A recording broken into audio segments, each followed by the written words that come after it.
افغان عوام کو معاشی مسائل سے نکالنے کے لیے دنیا کردار ادا کرے۔ وزیر اعظم عمران خان اور چین کے صدر شی جن پنگ کے درمیان ٹیلی فونک رابطہ ہوا، جس میں وزیر اعظم عمران خان نے چینی صدر کو کمیونسٹ پارٹی کی 100 سالانہ تقریبات پر مبارکباد دی۔ اعلامیہ کے مطابق وزیر اعظم عمران خان نے 4 دہائیوں کے دوران چین سے غربت کے خاتمے اور اصلاحات کو سراہا اور دونوں رہنماؤں نے پاک چین دوستی کے 70 سال مکمل ہونے پر ایک دوسرے کو مبارکباد بھی دی۔ ٹیلی فونک گفتگو کے دوران دونوں رہنماؤں نے دو طرفہ امور اور شراکت داری کے مختلف پہلوؤں کا جائزہ لیا۔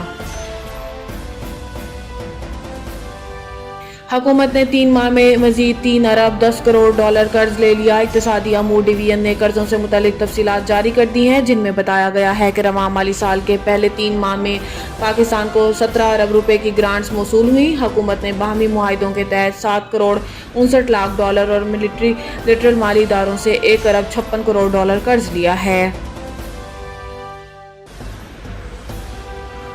چیف الیکشن کمشنر پر الزامات، اعظم سواتی کو جواب دینے کے لیے 15 روز کی مہلت۔ الیکشن کمیشن ممبران شاہ محمد جتوئی اور نثار درانی پر مشتمل 2 رکنی بینچ نے الیکشن کمیشن اور چیف الیکشن کمشنر پر اعظم سواتی کے الزامات کے معاملے پر سماعت کی۔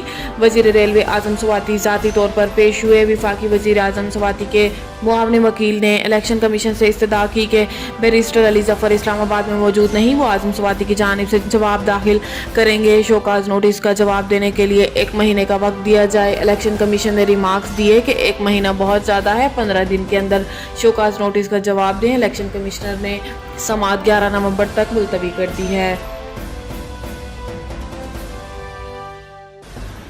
ٹی20 ورلڈ کپ شاہین بے وفا کیویز پر جھپٹنے کو تیار۔ ٹی20 ورلڈ کپ میں اتوار کو پاکستان نے بھارت کو 10 وکٹ کی عبرتناک شکست سے تاریخ رقم کر دی۔ پہلی بار میگا ایونٹ میں روایتی حریف کو ہرانے والی ٹیم کے نشانے پر اب منگل کو کیویز ہوں گے۔ گزشتہ ماہ وہ بے بنیاد سیکیورٹی خدشات پر پاکستان سے واپس چلے گئے تھے۔ ان کے بعد انگلینڈ نے بھی ٹور سے معذرت کر لی تھی۔ گرین شرٹس اپنے میدان ویران ہونے اور ورلڈ کپ کی تیاریاں متاثر کرنے پر نیوزی لینڈ سے سخت ناراض ہیں۔ اب انہیں حساب برابر کرنے کا اچھا موقع مل گیا ہے۔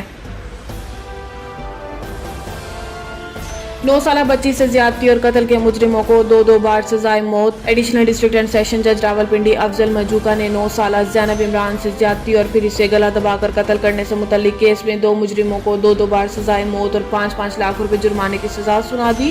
اس کے علاوہ مجرم بابر مسیح کی بیوی انیتا کو جرم چھپانے کا مرتکب قرار دیتے ہوئے اسے 7 سال قید اور 1 لاکھ روپے ہرجانہ کی سزا سنائی ہے۔